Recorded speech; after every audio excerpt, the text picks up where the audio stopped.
अस्सलाम वालेकुम दोस्तों, welcome to my YouTube channel JF हाउस। आई होप आप सब लोग खैरियत से होंगे। तो आज की वीडियो जो है इसमें हम बात करने जा रहे हैं रैबिट्स की फार्मिंग के बारे में कि आप रैबिट्स की फार्मिंग अगर स्टार्टअप से करना चाहते हैं, शुरू से करना चाहते हैं तो कितना ख़र्चा जो है आपको आ जाएगा। कम से कम भी मैं आपको बताऊँगा और ज़्यादा से ज़्यादा भी मैं आपको बताऊँगा, लेकिन बेहतर यही है कि अगर आप शुरू से स्टार्ट करना चाहते हैं तो आप लोगों को हमेशा पता है कि नीचे से हमेशा जो है कारोबार जो होता है वो ऊपर जाता है। हमेशा जो है नीचे से ऊपर जाना चाहिए, ऊंची छलांग एक ही दफ़ा नहीं लगानी चाहिए। अब एक इसकी एग्जांपल आपको दूं तो फॉर एग्जांपल कुछ लोग ऐसा करते हैं कि पहली दफ़ा उन्होंने रखना होता है, उनको इनके बारे में कुछ नहीं पता होता, इनकी बीमारियों के बारे में, इनकी खुराक के बारे में, सर्दियों में ये किस तरह रखने होते हैं, गर्मियों में ये किस तरह रखने होते हैं। वो क्या करते हैं, उनके पास पैसे होते हैं, वो कहते हैं ना पैसा हो तो सब कुछ हो जाता है। तो वो क्या करते हैं, एक ही दफ़ा 50-60 हज़ार का पेयर ले लिया, मतलब फैंसी ब्रीड जो होती है, ठीक है। फिर अल्लाह ना करे आप 50-60 हज़ार का एक पेयर लेके आते हैं कि जब आपने स्टार्टअप लेना हो, अल्लाह ना करे उसे कुछ हो जाए, बीमार हो जाए, मर जाए, तो फिर क्या फ़ायदा। एक ही दफ़ा आपका नुकसान हो जाएगा 50-60 हज़ार का। तो बेहतर यही है कि अगर आपने शुरू से फार्मिंग शुरू करनी है तो इसलिए आप पहले देसी रैबिट्स रखें, या चलो देसी के साथ जैसे ये मैंने रखी हुई हैं रैबिट्स रेड आई वाइट। इनकी ये है कि इनकी डिमांड भी ज़्यादा है और बहुत सारे लोग जो है देसी को तो चलो ज़्यादातर मीट के लिए इस्तेमाल की जाता है, गोश्त के लिए, लेकिन ये है कि ये जो रेड आई है ना, इनको लोग शौक के तौर पर भी घर रखते हैं।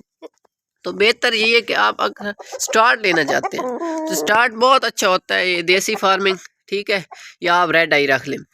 तो अब मैं आपको बताता हूँ कि आपने स्टार्टअप लेने कैसे। आप कम से कम जो है ना 5,000 आपके पास हो तो आप 5,000 से भी शुरू कर सकते हैं देसी और रेड आई का, ठीक है।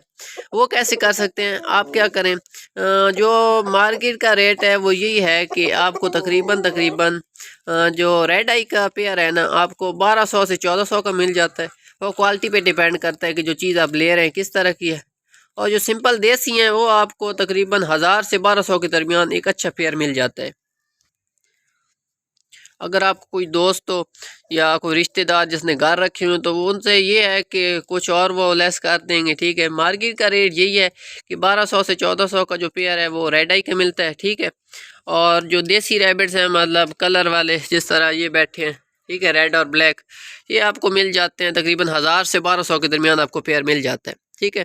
कोशिश आप यही करें कि अगर आप लेना चाहते हैं ब्रीड तो आप तकरीबन मैंने आपको लास्ट वीडियो में बताया था कि जो मेल की एज हो वो 6 मंथ हो, 6 से 7 मंथ, और फीमेल की भी जो एज है वो भी 5 से 6-7 मंथ के दरमियान होनी चाहिए।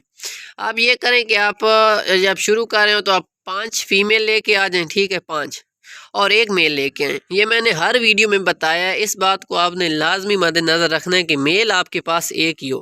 फीमेल आप चाहे 10 रख लें लेकिन जो मेल होना चाहिए वो एक ही होना चाहिए, क्योंकि मेल जो होते हैं वो बच्चों को मार देते हैं जब 2 या 3 मेल हो जाए। कुछ लोगों को मैंने खैर देखा है वीडियो में कि उन्होंने ज़्यादा मेल रखी हुई होते हैं, लेकिन उसकी वजह यही होती है, मैंने जो निकाला है ना निचोड़, कि ये मेल जो होते हैं बच्चों को मार देते हैं, इसलिए एक ही मेल जो है वो काफ़ी होता है।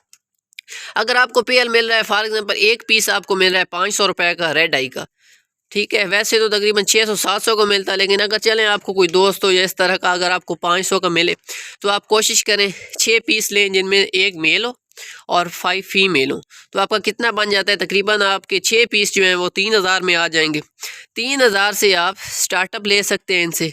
और ये होता है कि इनकी ब्रीड जो है तकरीबन हर 30 दिन बाद, जब फीमेल प्रेग्नेंट होती है 30 दिन बाद वो बच्चे देती है, फिर 21 से 22 दिन बाद जो होते हैं बच्चे जो है वो बाहर निकल आते हैं जब वो ख़ुद खाना पीना शुरू कर देते हैं। तो ब्रीड इनकी बहुत ज़्यादा बढ़ती रहती है। तो ज़रूरी नहीं है कि आप शुरू से ही ज़्यादा लेके आएँ, बहुत ज़्यादा पेयर।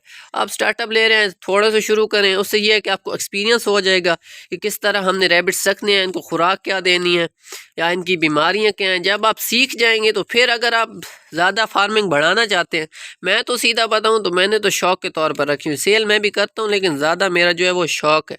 अगर आप रैबिट्स फार्मिंग ज़्यादा करना चाहते हैं तो मैं यही कहूँगा कि आप थोड़े से शुरू करें, फिर आप जब आप इनके बारे में जान जाएं, सर्दियों में इनको कैसे रखने हैं, गर्मियों में इनकी खुराक, तो फिर बेशक आप इनको बढ़ाएं।